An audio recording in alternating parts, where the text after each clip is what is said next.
ఒక అమ్మాయి ఒక అబ్బాయి ఉన్నాడు. 2 కొడుకులు చచ్చిపోయినాడు. మా ఇంటి ఆయన పోయినాడు.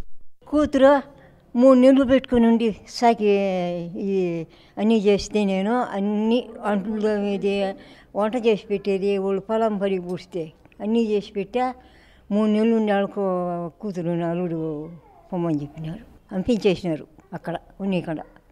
మళ్ళీ కొడుకు దగ్గరికి వస్తే కొడుకు అమ్మ నువ్వు ఇక్కడ ఉండవు, ఆడ మంచి ఆస్త్రం ఉండదు, అక్కడ చేస్తా నిన్ను అటని చెప్పినాడు కొడుకు. ఎడొచ్చి ఉండ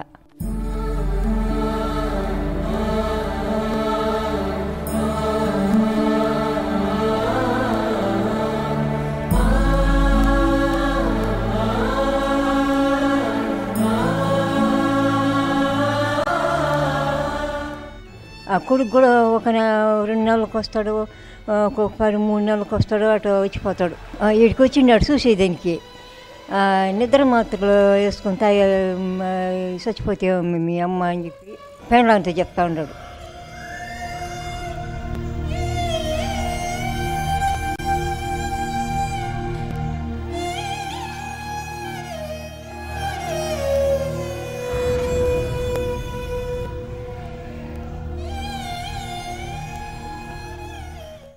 ఒక మనిషి జీవితంలోకి ఇంకొక మనిషి ప్రవేశించగానే అన్ని బంధాలను వదిలేస్తున్నాం.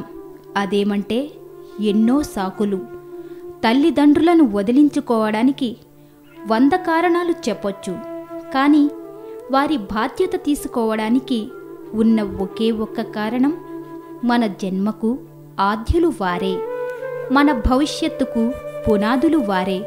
మరి తల్లిదండ్రుల కన్నా వేరే బంధం అంత గొప్పదా అంటే అది వారి మనస్సాక్షినే ప్రశ్నించుకోవాలి. జీవితం చివరి దశలో అనాథల్లా, అభాగ్యుల్లా ఎవరో వస్తారని చావలేక బ్రతుకుతూ ఎదురు చూసే దీనస్థితి కోసమా ఆ తల్లిదండ్రులు బ్రతికేది?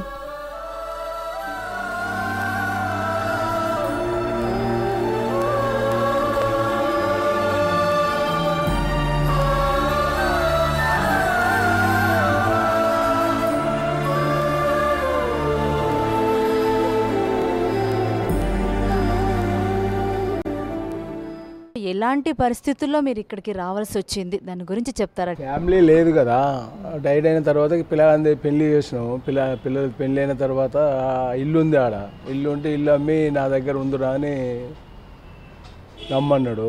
రమ్మంటే సరే ఇక పక్క వాళ్ళు ఇవ్వాలి కాకుండా రేపైనా పోయే పరిస్థితే కదా అంటే అమ్మి ఆడు పోయిన తర్వాత 1 సంవత్సరం 2 సంవత్సరాలు ఉన్న తర్వాత కొద్దిగా మంచిగా అనిపించలేదు. అంటే ఇక మానసికంగా మనసు బాగా అనిపించలేదు. సార్, మార్నింగ్ డే మొత్తంలో మీరు ఎన్నింటికి లేస్తారు, ఏమేం పనులు చేస్తారు రోజు మొత్తంలో? 4:30కి లేస్తా, అరగంట సేపు ధ్యానం చేసుకుంటా, భగవంతుని ధ్యానం.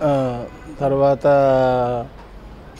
నీళ్ళు కాగబెడతా, తర్వాత పాలు తీసుకొస్తా, తర్వాత అమ్మ 6:30 కాగానే టీ తయారు కాగానే టీ పోస్తా, కూరగాయలు, తర్వాత వాటర్ గిట్లా వస్తే మోటర్ వేస్తా, మోటర్ వేసి వాటర్ పడతా, ఈ చెట్లకి ఇట్లా పడతా, తర్వాత మాంజిరాని నీళ్ళు వస్తే కూడా బట్టి ఇంట్లో మంచినీళ్ళకు వాళ్ళకు కూడా చెప్తా, పెద్ద మనుషులు కూడా నీళ్ళు వస్తేనే పట్టుకోండి అని.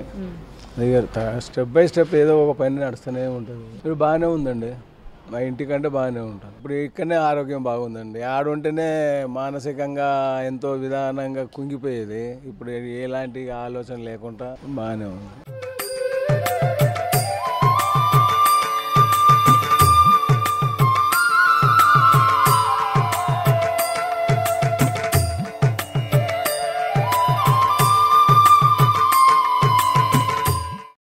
నాకు 2 ఆడపిల్లలు, ఒక బాబు. అయితే బాబు చనిపోయాడు. ఇక్కడే ఉంటున్నాను.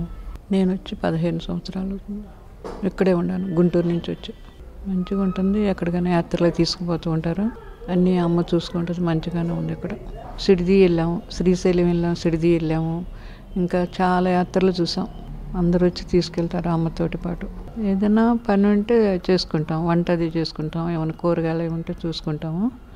మామూలుగా ఎవరైనా వచ్చి పురాణం అవి చెప్తూ ఉంటారు కదా, చెప్పినప్పుడు అవి వింటూ ఉంటాము. వచ్చిన వాళ్ళు చదువుకుంటారు, మామూలుగా భజనలు అవి చేసుకుంటాం. తిరుగుతూ చనిపోవాలనుకుంటాం. ఏదన్నా ప్రాబ్లం వచ్చి మంచాన్నది పడితే చూసేవాళ్ళు ఎవరు ఉంటారని చెప్పేసి అదే అది మనసులో ఉంటుంది. దాంతో ఎక్కువ ఆలోచించుకుంటా నిద్రపోకుండా ఉంటాం. అమృతం తాగిన వాళ్ళు దేవతలు దేవుళ్ళు, అమృతం తాగిన వాళ్ళు దేవతలు దేవుళ్ళు, అది కన్న బిడ్డలకు పంచేవాళ్ళు అమ్మా నాన్నలు, మా అమ్మా నాన్నలు. అమృతం తాగిన వాళ్ళు దేవతలు దేవుళ్ళు. శాంతకుమారి మనిషిలో దాగి ఉన్న మానవత్వానికి ప్రతీకగా ఎంతోమంది వృద్ధుల బాగోగులు చూస్తున్న ఓ గొప్ప మానవతామూర్తి. ఈ ట్రస్ట్లో వారికి అన్ని సౌకర్యాలు కల్పించడం కోసం ఎన్నో ఆర్థికపరమైన లోటుపాట్లను సైతం ఎదుర్కొంటూ 22 ఏళ్లుగా నిరంతరం వారి కోసం, వారి ఆనందం కోసం కృషి చేస్తూ సొంతింటిలో ఉన్నామనే ఆనందాన్ని పంచుతున్నారు. ప్రస్తుతం ఈ సేవాశ్రమంలో 40 మంది వరకు వృద్ధులున్నారు. అందరిది ఒక్కో వ్యధ. కానీ ఇక్కడ అవేమీ గుర్తుండకుండా చూసుకుంటున్న వ్యక్తి శాంతకుమారి.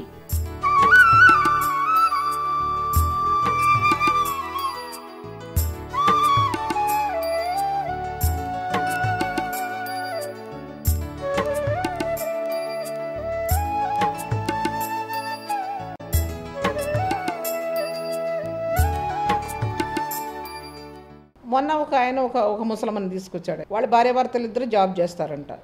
ఈవిడ బాగానే ఉంది, ఓపికగానే ఉంది మనిషి.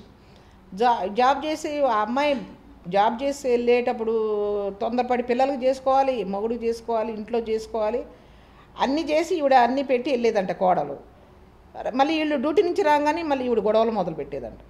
పగలల్లా పనిచేసి వచ్చి నా భార్యకి నేను సమానం చెప్పుకోలేకపోతున్నానమ్మా, మళ్ళీ రాగానే గొడవలు మొదలు పెట్టేస్తుంది ఈవిడ అంటే మరి ఏది కరెక్ట్ అంటారు? ఈవిలోనే రావాలి మార్పు, పెద్దాలోనే మార్పు రావాలి. మరి ఆమె ఎట్లా చేస్తుంది? ఇప్పుడు ఈమె చేసుకోలేని మనిషి అంటే అరే ఈమెని చేసుకోలేకపోతుంది అనుకుంటా. బాగానే ఉంది మనిషి, ఇంత అన్నం కూర వండితే అరిగిపోతామా?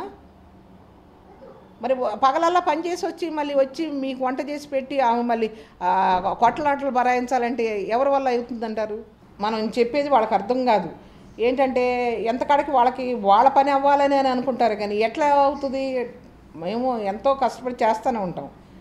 ఆ తొందర ఇంకా నీళ్ళుగా మళ్ళీ అందరికీ నీళ్ళు కావాలి. చన్నీళ్ళు ఎవరు పెద్ద వయసు కదా, ఎవరు పోసుకోలేరు. అట్లాగే సమకూరుస్తూనే ఉంటాం, అంతకీ చాలా తొందరపడి చేస్తూనే ఉంటాం అందరం కలిసి. చేసినా కూడా వాళ్ళకి ఎంత చేసినా తృప్తి పడరయ్యా. అప్పుడే బాధ అనిపిస్తుంది. ఇంత కష్టం చేసి మనం వాళ్ళు అట్లా ఇదవుతుంటే ఆ టైం అప్పుడు నాకు బాధ అనిపిస్తుంది.